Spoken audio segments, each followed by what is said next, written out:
Namaste and welcome again to Shunya Talks. These live talks on Sundays are especially for the Agamas that we are studying. And today at the studio here in Pune, we also are running our Diamond Sutra retreat, a day retreat. And with me joining from Malaysia on this live Shunya Talks is Dr. Lim. Good morning, Doctor. Morning. Yeah. Morning. So, Doctor, today we are going to study the Ekotara Agamas 23.2 onwards, the verses. Yeah. So, we would, before we go back into studying that, let's first quickly practice our 9 to 0, practice of Shunya. Yeah. Okay, so let's get ready Okay. and practice 9 to 0.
Okay, so let's go to studying the Ekotara Agama, translated from Sanskrit to Chinese by Gautama Sangadeva from the Kushan Empire. It was known as Kashmir at that time, not the current Kashmir.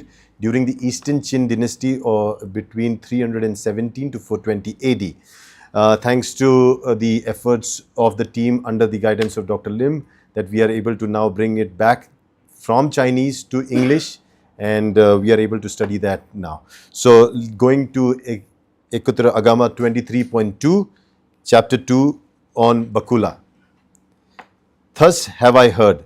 At one time, Buddha was staying on Mount Gridhakuta in Rajagriha, accompanied by a great assembly of 500 bhikshus. At that time, the Venerable Bakula was in a mountain valley, mending his old robes. From afar, Shakra, the Lord of the Devas, saw the Venerable Bakula in the mountain valley mending his robes. Seeing this, he thought, this Venerable Bakula has become an Arhant, freed from all bonds, with immeasurable lifespan. He constantly subdues himself, contemplating impermanence, suffering, emptiness, and selflessness. He is unattached to worldly affairs and does not teach others, remaining silent and cultivating himself like non-Buddhas, Shramanas. I wonder if this Venerable One is capable of teaching others or not. I shall test him. Then Shakra, the Lord of the Devas, disappeared from the Trimsha heaven of the 33, and reappeared on Mount Gridhakuta. He stood before the Venerable Bakula, bowed his head at his feet, and stood to one side. Shakra then spoke this verse: praised by the wise, why do you not teach? Having destroyed the fetters and attained the noble path, why do you remain silent? At that time, the Venerable Bakula replied to Shakra with this verse: there are the Buddha, Shariputra, Ananda, and Kondana, as well as other elders who are skilled in teaching the wonderful Dharma. Shakra then said to Venerable Bakula, the faculties of beings are of many kinds. You should know, Venerable One, that Bhagwan has also said that the varieties of beings are more numerous than the grains of soil. Why, then, does the Venerable Bakula not teach others? Bakula replied, the nature of beings is difficult to discern. The worlds are many, the lands are different. All beings are attached to mine and not mine. Having contemplated this, I do not teach others. Shakra said, may the Venerable One explain to me the meaning of mine and not mine.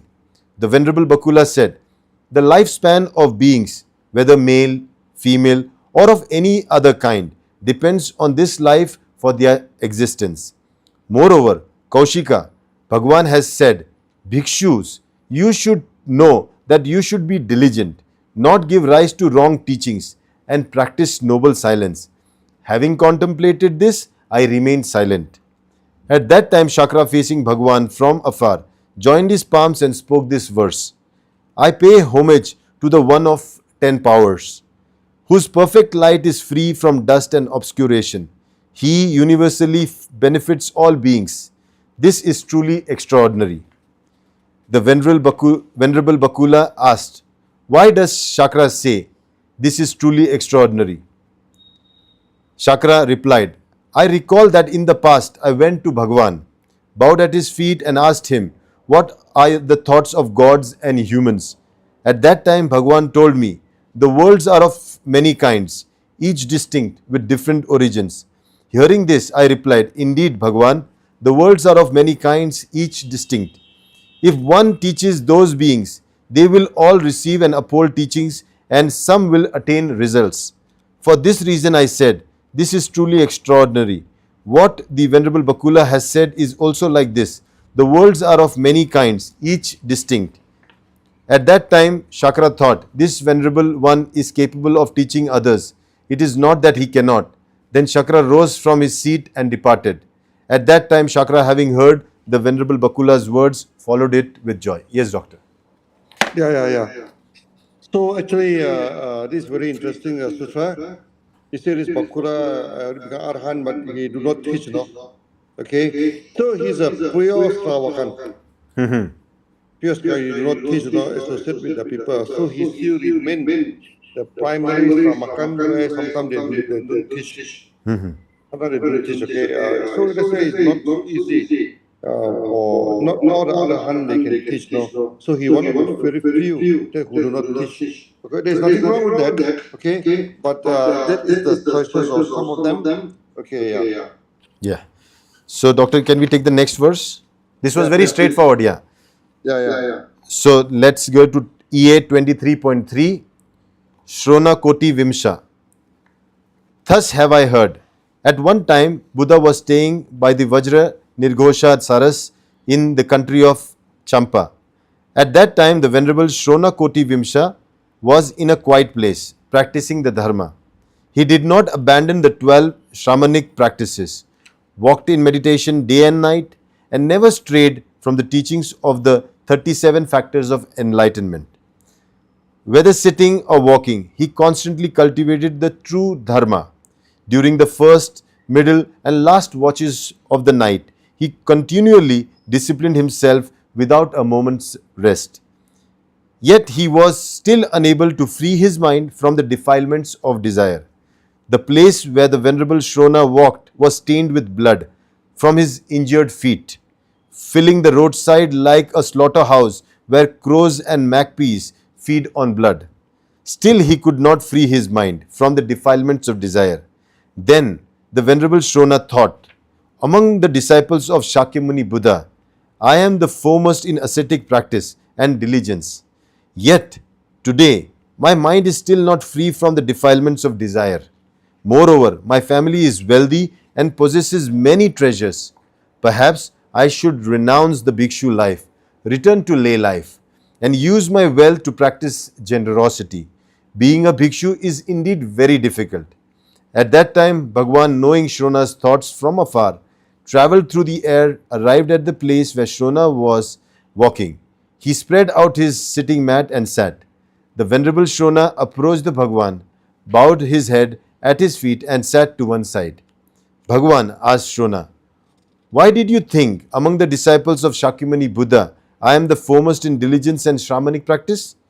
Yet today my mind is still not free from the defilements of desire. Moreover, my family is wealthy and possesses many treasures. Perhaps I should now renounce the bhikshu life, return to lay life, and use my wealth to practice generosity. Being a bhikshu is indeed very difficult. Shrona replied, yes, Bhagwan. Bhagwan said, I will now ask you, and you shall answer me. Tell me, Shrona, When you were a householder, were you skilled at playing the lute? Shrona replied, Yes, Bhagwan. When I was a householder, I was skilled at playing the lute. Bhagwan asked, Tell me, Shrona, if the strings are tuned too tightly so that the sound is uneven, can the music be pleasing to hear? Shrona replied, No, Bhagwan. Bhagwan asked, Tell me, Shrona, if the strings are tuned too loosely, can the music be pleasing to hear? Shrona replied, No, Bhagwan. Bhagwan asked, Tell me, Shrona, if the strings are neither tuned neither too tightly nor too loosely, can the music be pleasing to hear? Shrona replied, Yes, Bhagwan. If the strings are tuned neither too tightly nor too loosely, the music is pleasing to hear. Bhagwan said, It is the same with practice. Excessive diligence is like turning the strings too tightly. Laziness leads to wrong views. But if you practice with balance, this is the superior path. In this way, you will soon become one who is free from defilements. After Bhagwan had expounded this profound teaching to the Venerable Shrona, he returned to the side of Vajra Nirghosha Saras. At that time, the Venerable Shrona reflected on Bhagwan's teaching. Without a moment's rest, he practiced the dharma in a quiet place. As a noble son who had left home to pursue the path, shaved his head, and cultivated the supreme noble life, he realized birth and death are exhausted. The noble life has been established. What needed to be done has been done, and there will be no further becoming. Thus, the Venerable Shrona became an Arahant. At that time, Bhagwan said to the bhikshus, Among my disciples, the foremost in diligence and ascetic practice is Bhikshu Shrunakoti Vimsha. When the bhikshus heard what the Buddha said, they followed it with joy. Yes, doctor. Yeah, this is also very interesting. This is very famous sutra, no? Okay, and not only one. I think a few times, many monks they wanted to go back to daylight. They say, "Oh, I practiced so hard," and before that, there's one monk who break some sila, no? Break some sila. Then some monk also feel that it's too difficult. They want to go back. Then the Buddha asked him, when you play the lute, when you tune the string too tight, you cannot. Too loose also cannot. Okay. So the same thing you practice now. You practice too tight also cannot. You practice too loose also cannot. That's the main problem. Okay. So sometimes people are practicing too hard. When go to Sunya, they force themselves to sit for 5 to 6 hours every day. Sometimes they practice too hard. Then they won't last long. They won't last long. Some people, they don't practice at all. They're very loose. That also won't last. So you should do something in between. Spend just enough energy to practice. Yeah. Exert sufficiently according to the Satipatthana. Yeah. Not over exhausting. Yeah. Yeah. Over exhausting, you torture yourself, then you become ascetic. No. Yeah, so true, doctor. I think this is true for everything, not only the practice of shunya, but even the efforts you put in your business, in your life. Everything should be rightly balanced. Yeah, when doing DXN also the same thing. Yeah. We say you're pushing too hard also, you won't last long. You don't do anything also, you don't last long. So you should constant pushing, constant doing it, okay, every day, but doing something within your limit. Doctor, what was that thing that you used to tell, that how do you cross the flood? You used to tell. Without striving and without standing. Without striving, because Not because you float in the flood. you float. There is nothing to cross. The flood is so big, how to cross? Correct. The flood everywhere is water, you cannot cross. You just float there, wait for the flood to subside. Yeah. So let's take Dr. EA 23.4, landowners. Seti. So thus I have heard. One time the Buddha was staying at Anathapindida's ashrama in Jetwana of Shravasti. At that time, an elder named Bhavati in Shravasti fell ill and passed away. This elder had no children, so all his wealth and treasures were confiscated by the state. King Prasannajit, covered in dust, came to Bhagwan, bowed his head at his feet and sat to one side. Bhagwan asked the king, Great king, why have you come to me covered in dust? King Prasannajit replied, In Shravasti, there was an elder named Bhavati who passed away today. He had no heirs, So I personally went to collect his wealth and treasures, which were confiscated by the state. There were 80,000 pounds of pure gold, not to mention other miscellaneous items. Yet during his lifetime, this elder ate the coarsest food, refusing fine delicacies.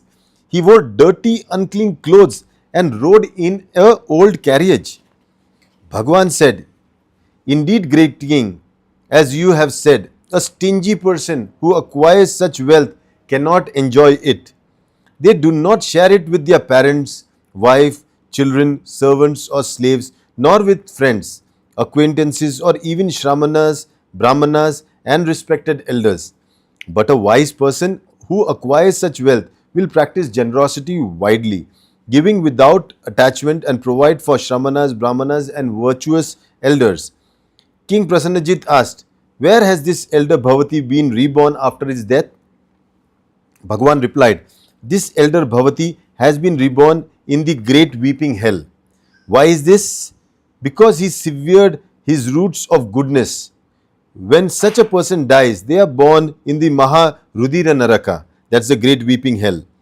King Prasanajit asked, "Did elder Bhavati sever his roots of goodness?"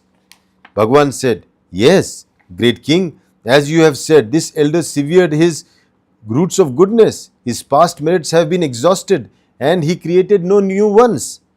King Prasanajit asked, "Does this elder have any remaining merits?"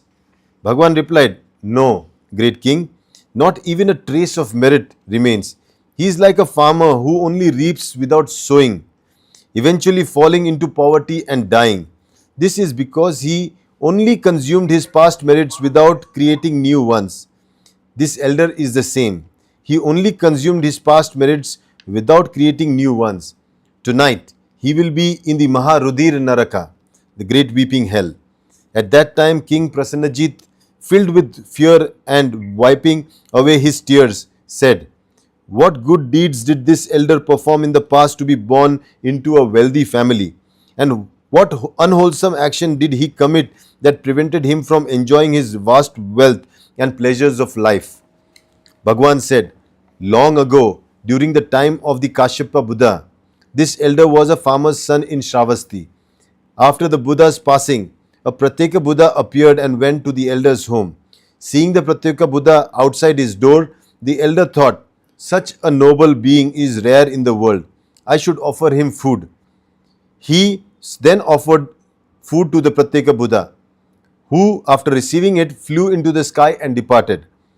Seeing the Pratyeka Buddha's miraculous powers, the elder made this vow, 'By this good deed, may I never fall into the three evil realms in the future lives and always have abundant wealth.'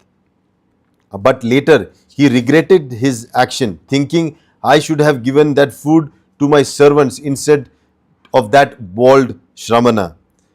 Great king, do not think that the farmer's son was someone else. It was this elder Bhavati. At that time, after making the offering, he made the vow. And through this merit, he was reborn in a wealthy and noble families, free from poverty. But because he later regretted his generosity, he could not enjoy his vast wealth or the pleasures of life. He did not provide for himself, his parents, siblings, wife, children, servants, friends, or acquaintances, nor did he give to Shramanas, Brahmanas, or respected elders. He only consumed his past merits without creating new ones. Therefore, great king, if a wise person acquires such wealth, they should practice generosity widely, without attachment, and they will attain immeasurable wealth. Thus, great king, you should learn this." King Prasanajit said to Bhagwan, "From now on, I will practice generosity widely, giving to Shramanas, Brahmanas, and the fourfold assembly. But I will not give to the non-Buddhas, Shramanas, or scholars who come begging." Bhagwan said, "Great king, do not think this way. All beings depend on food to survive. Without food, they perish." At that time, Bhagwan spoke this verse, "Remember to practice generosity widely. Never let the mind of giving cease. You will surely meet noble beings and cross over the source of birth and death." King Prasanajit said to Bhagwan, "I am now doubly joyful forward towards the Tathagata.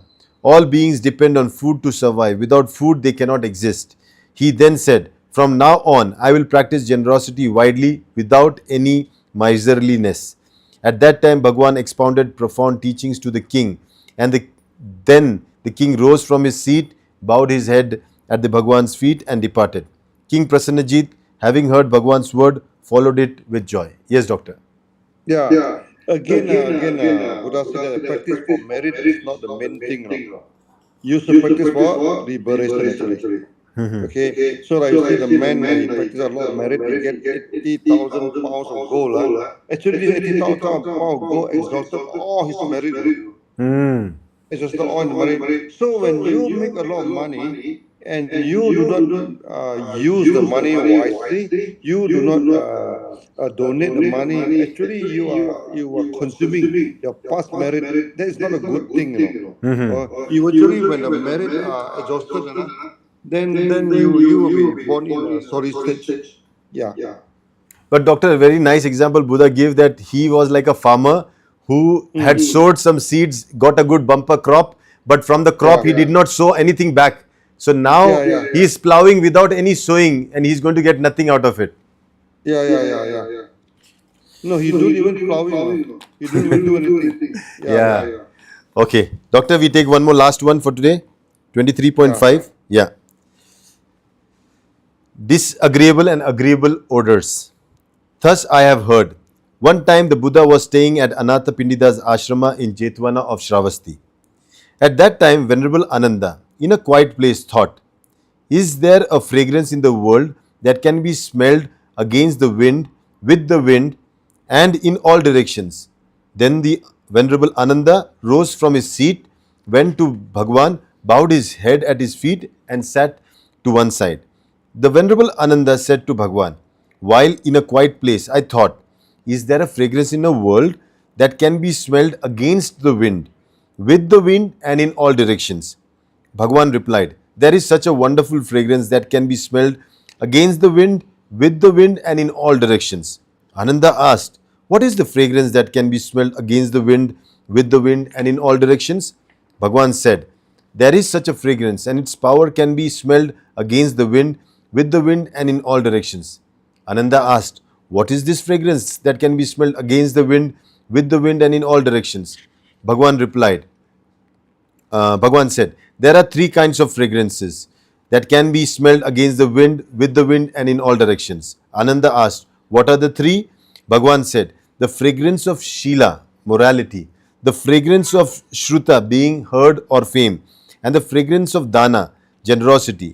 Ananda, these are the three fragrances can be smelled against the wind, with the wind, and in all directions. Among all the fragrances in the world, these three are the most excellent and supreme and unequaled. Just as from the milk comes curd, and from the curd comes butter, and from the butter comes ghee, and ghee is the most excellent, supreme, and unequaled, so too are these three fragrances among all fragrances in the world. With these three are the most excellent, supreme, and unequaled. At that time, Bhagwan spoke this verse: "Wood sap and sandalwood, utpala flowers, and many other fragrances. Among all these various scents, the fragrance of Shila is the most supreme. This Shila, when perfected, is free from desire and defilement, with wisdom and liberation. Even death cannot know its path. Though these fragrances are wonderful of sandalwood and wood sap, the fragrance of Shila is supreme. Its scent is known in all 10 directions. Though sandalwood has its scent, and Utpala flowers and others are fragrant, among all these fragrances, the fragrance of Shruta, being heard or fame, is the foremost. Though sandalwood has its scent, and Utpala flowers and others are fragrant, among all these fragrances, the fragrance of Dana, generosity, is the foremost. These are the three fragrances that can be smelled against the wind, with the wind, and in all directions. Therefore, Ananda, you should strive to cultivate these three fragrances. Thus, Ananda, you should train yourself in this way." Ananda, having heard Bhagwan's word, followed it with joy. Yes, doctor. I think in many sutra, no, Buddha did mention if a person practice the sila wisely, okay, there will be some fragrance emitted from his body.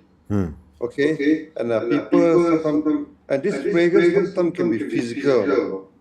Okay, so in many occasions, after you see after we do some activity, sometimes we smell Yeah. something very very nice to smell. I think this happened a few times. Yeah. Okay, in Bukaya, in this Siddipet in Siddipet, and and also in in this Cyberville. yeah, in Suburview, and also in Nepal, in what do you call, Lumbini. uh, yeah, in Lumini. Okay, and this sometimes physically we can smell the fragrance. So three things, you make your body emit the fragrance. One is you observe the sila. Secondly, you do some good deeds. No, the thirdly you do some donation. Okay, Yeah. so these are the things that taught by Buddha, and it's true, no? Yeah. Okay, some people, some after they practice very strictly, their body can have a kind of you naturally feel good, you feel very relaxed, when you come near to a person. Yeah, the kind of aura is there. Yeah. Yeah. So, Doctor, can we, because today we are going to take a short session, but we can take one more last if you are okay. We take one more sutra. Yeah, okay, take one more, it's okay. Okay. Yeah. Then we finish. Okay. This is 23.6. The Fool. Thus I have heard, at one time Buddha was staying in the Kalandaka Nivapa in Rajagriha, accompanied by a great assembly of 500 bhikshus. At that time Bhagwan robed himself, took his bowl and entered the Rajagriha to beg for food. At the same time Devdatta also entered the city to beg for food. When Devdatta entered a certain alley, Bhagwan also went there. However, upon seeing Devdatta from a distance, Bhagwan decided to turn back. Ananda asked Bhagwan, "Why do you wish to avoid this alley?" Bhagwan replied, "Devdatta is now in the alley, so I am avoiding it." Ananda said, "Bhagwan, are you afraid of Devdatta?" Bhagwan said, "I am not afraid of Devdatta, but such an evil person should not be met." Ananda said, "Indeed, Bhagwan, could Devdatta be sent elsewhere?" At that time, Bhagwan spoke this verse, "I have no intention of sending him elsewhere. He will create his own actions and thus will be in his own place." Ananda said to Bhagwan, "But Devdatta has committed offences against the Tathagata." Bhagwan said, "One should not meet with a foolish and deluded person." Then Bhagwan spoke this verse to Ananda, "Do not associate with fools. Do not engage with them. Do not converse with them or discuss right and wrong matters." At that time, Ananda replied to the Bhagwan with this verse, "What harm can fools do? What faults do fools have? Even if we speak with them, what harm could come to of it?" At that time, Bhagwan replied to Ananda with this verse, "Fools create their own actions. Their deeds are unrighteous. They oppose the true teachings and their wrong views grow daily. Therefore, Ananda, do not associate with bad companions. Associating with fools leads to lack of faith, lack of discipline, lack of learning, and lack of wisdom. Associating with good companions increases virtues and perfects discipline. Thus, Ananda, you should train yourself in this way." At that time, Ananda, having heard the Buddha's words, followed it with joy. Doctor, this was the last verse. Yeah, this one is again, okay, don't associate yourself with those idiots, no? Okay? No, we are not afraid of them, but no point for you to associate with them. Yeah. The world are full of fool and idiots, no? How do you know they are fool and they are idiots, no? Okay, when they have eye they cannot see, when they have ear they cannot listen, when they have mind cannot listen, they are the fool, Don't associate with them. You are wasting your time, Yeah, true. Yeah, you remember that day our Tibetan friend he argued with some missionary or asked him to believe in God. You Yeah. believe in God, then you go to heaven. You don't believe in God, then you'll be burned in hell. I say these are the fool. These Don't are go the in. worshipper. They are Christian. These Correct. are fool. These are Christian. These are this thing. Don't associate with them. Don't waste your time to try to argue with them. True. True. Okay, you are wasting your time. Yeah. Yeah. So I think, Doctor, today's session we conclude here. And if there are any questions from the If you have any team here, question, yeah. Today I'm very tired also. So after yeah, that, no I'll take problem. some questions. Yeah. So no questions online. I think it was a very clear session and I think Agamas also in the very guidance is clear. clear. Yeah. So no questions here also. There are any? No. So no questions here also. So we continue our practice. Yeah, so, we have our Diamond Sutra now retreat, so we are studying the Diamond Sutra. Continue Yeah. session, yeah. So Okay, I doctor. shall exit myself. Yeah, okay, doctor. Thank you Yeah. so much. Yeah, thank you. Okay, Yeah, bye-bye, yeah. bye-bye. Bye-bye. Thank you very much. Yeah, thank you. So that brings us to the end of today's session. Yeah, thank you so much. We should thank Dr. Lim. After having such a busy schedule, he still brings that discipline to come and spend that half an hour, whatever it is, that 45 minutes. And I've seen that discipline every week he does this. And I think that's where the inspiration comes for us to follow him. I think the verses were very clear. Things we learned is that there was a time in India where we were discussing about giving. And I think that was the time where we had abundance. And I think we want to bring back that culture back in India, where we all become affluent, rich, successful, peaceful societies, where we are just giving each other something that we have in abundance. So thank you so much for today. See you again next week. Namaste.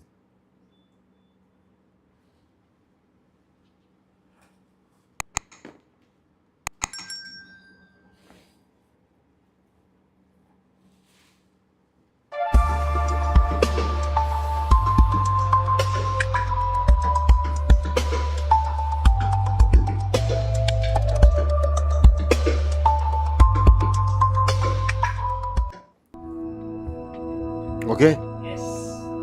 Part 2 done. फटाफट. अभी एक नागपुर में हमारा एक retreat चल रहा है.